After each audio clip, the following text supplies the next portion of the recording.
ಆತ್ಮೀಯ ವೀಕ್ಷಕರೇ, ತಮ್ಮೆಲ್ಲರಿಗೂ ಸ್ವಾಗತ. ನಮ್ಮ ಯೂಟ್ಯೂಬ್ ಚಾನಲ್ನಲ್ಲಿ ಸ್ಕ್ರೀನ್ ಮೇಲೆ ಗಮನಿಸ್ತಿರ್ಬೋದು, OPS ಹಳೆ ಪಿಂಚಣಿ ಯೋಜನೆ ಕುರಿತು ಒಂದು ಬಿಗ್ ಬ್ರೇಕಿಂಗ್ ಅಪ್ಡೇಟ್ ತಮ್ಮೊಂದಿಗೆ ಶೇರ್ ಮಾಡ್ತಾ ಇದ್ದೀನಿ ವೀಕ್ಷಕರೇ.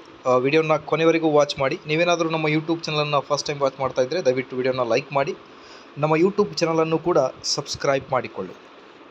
ಸ್ಕ್ರೀನ್ ಮೇಲೆ ಗಮನಿಸ್ತಿರ್ಬೋದು, ತಡವಾಗಿ ಆದರೂ ಹಳೆ ಪಿಂಚಣಿ ಯೋಜನೆ ಜಾರಿ ಖಚಿತ ಅನ್ನೋದರ ಬಗ್ಗೆ ಒಂದು ಲೇಟೆಸ್ಟ್ ಅಪ್ಡೇಟ್ ಸ್ಕ್ರೀನ್ ಮೇಲೆ ಗಮನಿಸ್ತಿರ್ಬೋದು. ಚುನಾವಣೆ ವೇಳೆ ನೀಡಿದ ಭರವಸೆಯಂತೆ ಹಳೆ ಪಿಂಚಣಿ ಯೋಜನೆ ಜಾರಿಗೆ ಬದ್ಧ. ಈ ಬಗ್ಗೆ ಅನುಮಾನವೇ ಬೇಡ. ತಡವಾದರೂ ಅದನ್ನು ಜಾರಿಗೆ ತರಲಾಗುವುದು ಎಂದು ಡಾಕ್ಟರ್ ಜಿ. ಪರಮೇಶ್ವರ್ ರಾವ್ ಭರವಸೆ ನೀಡಿದರು ಅನ್ನೋದ್ರ ಬಗ್ಗೆ ಒಂದು ಲೇಟೆಸ್ಟ್ ಅಪ್ಡೇಟ್ ಬರ್ತಾ ಇದೆ ವೀಕ್ಷಕರೇ.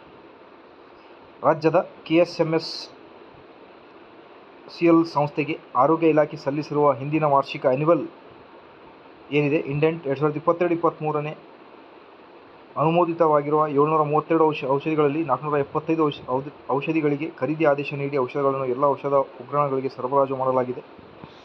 ಅದರಂತೆ ಸಭಾನಾಯಕ ಬೋಸರಾಜು OPS ಜಾರಿ ಸಂಬಂಧ ಪರಿಶೀಲಿಸುವ ಸಮಿತಿ ರಚಿಸಲಾಗಿದೆ. 2 ಸಭೆಗಳು ನಡೆದಿವೆ. ಈ ಸಮಿತಿಗೆ ಡಿಫೈನ್ಡ್ ಪಿಂಚಣಿ ಯೋಜನೆ ಮರುಜಾರಿ ಮಾಡಿರುವ ರಾಜ್ಯಗಳಲ್ಲಿ ಯೋಜನೆ ಅನುಷ್ಠಾನಗೊಳಿಸಿರುವ ಕುರಿತು ಕೈಗೊಂಡಿರುವ ಕ್ರಮದ ಅಧ್ಯಯನ ನಡೆಸಿ ವರದಿ ಸೂಚಿಸಲಾಗಿದೆ ಎಂದು ಗೃಹ ಸಚಿವರಾದ ಡಾಕ್ಟರ್ ಜಿ. ಪರಮೇಶ್ವರ್ ರಾವ್ ತಿಳಿಸಿದರು. ಹಾಗೆ ಈ ಕುರಿತು ಗೃಹ ಸಚಿವರಾದ ಡಾಕ್ಟರ್ ಜಿ. ಪರಮೇಶ್ವರ್ ಅವರು ಮಾತನಾಡಿ, ಹಳೆ ಪಿಂಚಣಿ ಜಾರಿ ತಡವಾಗಿಯಾದರೂ ಹಳೆ ಪಿಂಚಣಿ ಯೋಜನೆ ಜಾರಿ ಖಚಿತ. ಚುನಾವಣೆ ವೇಳೆ ನೀಡಿದ ಭರವಸೆಯಂತೆ ಹಳೆ ಪಿಂಚಣಿ ಯೋಜನೆ ಜಾರಿಗೆ ಬದ್ಧ. ಈ ಬಗ್ಗೆ ಅನುಮಾನವೇ ಬೇಡ. ತಡವಾದರೂ ಅದನ್ನು ಜಾರಿಗೆ ತರಲಾಗುವುದು ಎಂದು ಭರವಸೆಯನ್ನು ನೀಡಿದರು. ಕಾಂಗ್ರೆಸ್ನ ರಾಮೋಜಿಗೌಡ ಅವರ ಪ್ರಶ್ನೆಗೆ ಸಭಾನಾಯಕ NS ಬೋಸರಾಜು ಅವರು ಉತ್ತರಿಸುವ ವೇಳೆ, ಮಧ್ಯಪ್ರವೇಶಿಸಿ ಹಳೆ ಪಿಂಚಣಿ ಯೋಜನೆ ಜಾರಿಗೆ ತರುವುದಾಗಿ ಕಾಂಗ್ರೆಸ್ ಪ್ರಣಾಳಿಕೆಯಲ್ಲಿ ನೀಡಿದ ಭರವಸೆಗೆ ಬದ್ಧರಾಗಿದ್ದೇವೆ. OPS ಯೋಜನೆ ಬಗ್ಗೆ ಕೇಂದ್ರ ಸರ್ಕಾರಕ್ಕೂ ಈಗ ಮನವರಿಕೆಯಾಗಿದೆ. ಇಂದಲ್ಲ ನಾಳೆ ಜಾರಿಗೆ ತರಲಾಗುವುದು ಎಂದು ಭರವಸೆಯನ್ನು ಕೂಡ ನೀಡಿದ್ದಾರೆ.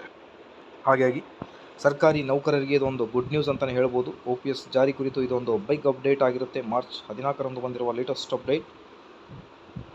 ರಾಜ್ಯ ಸರ್ಕಾರಿ ನೌಕರರು ಹಳೆ ಪಿಂಚಣಿ ಜಾರಿ ಕುರಿತು ಇತ್ತೀಚೆಗೆ ಸರ್ಕಾರದ ವಿರುದ್ಧ ಹಲವು ಪ್ರತಿಭಟನೆ ನಡೆಸಿದ್ದು, OPS ಜಾರಿ ಕುರಿತು ಸಮಾವೇಶವನ್ನು ನಡೆಸಲು ಮೂಲಕ ಸರ್ಕಾರಿ ನೌಕರರು ಸರ್ಕಾರದ ಮುಂದೆ ತಮ್ಮ ಬೇಡಿಕೆಯನ್ನು ಇಟ್ಟಿದ್ದರು.